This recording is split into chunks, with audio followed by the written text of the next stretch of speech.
O jejum é uma prática antiga, feita por motivos religiosos, espirituais ou de saúde. Mas o que acontece com o corpo quando o jejum é levado ao extremo? Como ele reage ao passar horas, dias ou até semanas sem receber comida? Vamos entender passo a passo. Primeiras 6 horas sem comer. Assim que você faz sua última refeição, o corpo começa a usar a glicose do sangue como principal fonte de energia. Durante as primeiras horas, nada de anormal acontece. Seu corpo continua funcionando normalmente.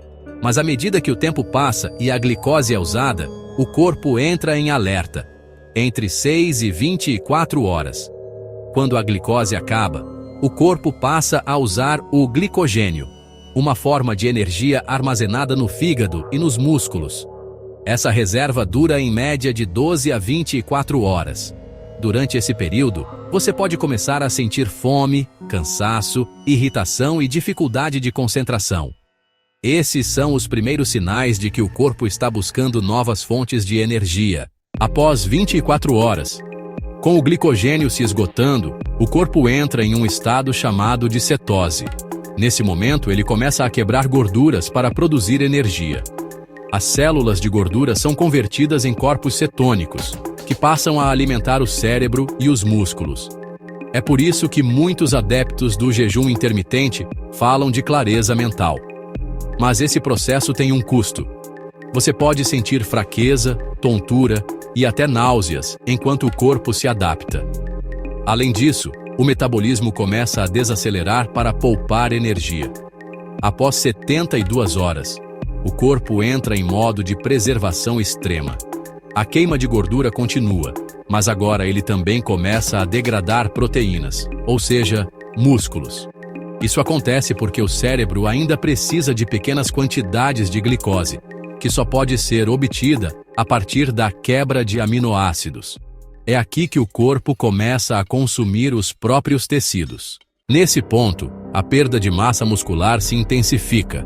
O sistema imunológico enfraquece, a pressão arterial pode cair e a temperatura do corpo diminui. Você sente frio, mesmo em ambientes quentes. O raciocínio fica lento e os batimentos cardíacos diminuem. Após uma semana sem comida, a perda de peso é visível. Os estoques de gordura e músculo continuam a ser usados como fonte de energia. O fígado e os rins passam a trabalhar mais para eliminar os resíduos gerados pela quebra de proteínas. O risco de falência desses órgãos aumenta. A desidratação se torna uma ameaça séria. O corpo reduz ainda mais o metabolismo. Cada movimento, cada batida do coração é economizada. Ele está em modo de sobrevivência.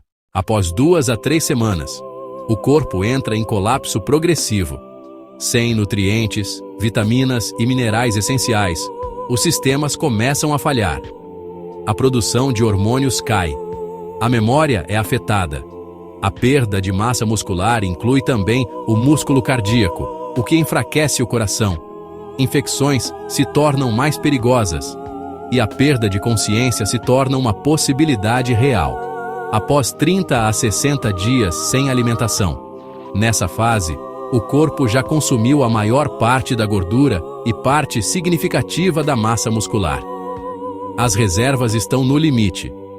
Sem intervenção médica, a pessoa pode entrar em coma e morrer por falência múltipla de órgãos, arritmias cardíacas ou infecções generalizadas.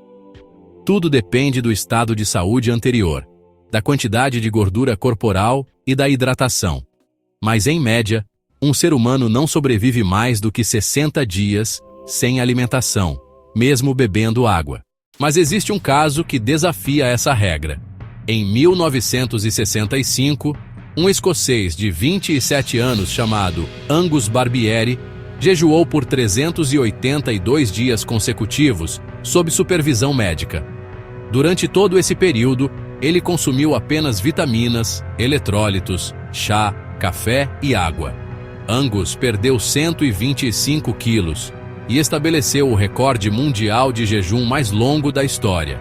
Ele sobreviveu e viveu normalmente após o jejum. Mas nem todos os casos terminam bem.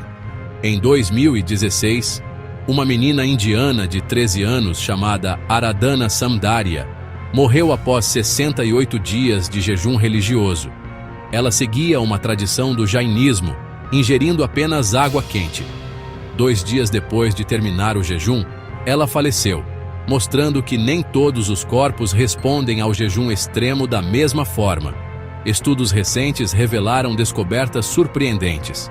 Uma pesquisa de 2025 mostrou que jejum prolongado aumenta proteínas pró-inflamatórias no sangue, colocando estresse adicional no organismo. Os participantes desenvolveram dores de cabeça, insônia e pressão arterial baixa. Outro estudo mostrou que pessoas que praticam jejum intermitente extremo têm 91% maior risco de morte por doença cardiovascular. Para aqueles com doenças cardíacas pré-existentes, o risco salta para 66% maior. E os efeitos no cérebro são igualmente perturbadores. Durante jejuns extremos, os níveis de cortisol, o hormônio do estresse, aumentam dramaticamente. O jejum pode levar o corpo a um estado de alerta constante, resultando em ansiedade, irritabilidade e dificuldade de concentração. A clareza mental inicial devido aos corpos cetônicos é temporária. À medida que o jejum se prolonga, a falta de glicose e nutrientes essenciais causa deterioração cognitiva progressiva, confusão mental, delírios, irritabilidade extrema e alucinações se tornam comuns. O destino final do jejum extremo é a síndrome da falência múltipla de órgãos. Quando 2 órgãos estão comprometidos, a taxa de mortalidade é 60%. Com 4 ou mais órgãos em falência, a mortalidade atinge 100%. O que o corpo faz para tentar sobreviver? Ele desacelera tudo. Diminui a frequência cardíaca, reduz a temperatura corporal, suspende a menstruação, interrompe o crescimento de unhas e cabelos, diminui a produção de enzimas digestivas, economiza energia em tudo o que não for vital. O corpo tenta resistir o máximo que pode, mas sem nutrientes, ele começa a devorar a si mesmo. E os efeitos mentais? O cérebro sofre com a falta de glicose e nutrientes essenciais. A pessoa pode ter confusão mental, delírios, irritabilidade extrema e, em casos avançados, alucinações. A clareza mental percebida no início da cetose dá lugar a uma névoa cognitiva. A mente entra em colapso junto com o corpo. Conclusão: o jejum extremo ativa mecanismos impressionantes de sobrevivência. O corpo se adapta, resiste, tenta preservar o que pode. Mas ele tem limites. Ficar sem comer por longos períodos pode causar danos irreversíveis e levar à morte. O jejum controlado e supervisionado pode ter benefícios, mas o jejum extremo é um risco real. E o corpo humano, por mais resistente que seja, também tem um ponto de ruptura. Se esse vídeo te impressionou tanto quanto os limites do corpo humano, deixa aquele like maroto aí embaixo. Se inscreva no canal e ativa o sininho para não perder os próximos vídeos que vão explorar os mistérios mais fascinantes da ciência. Até a próxima!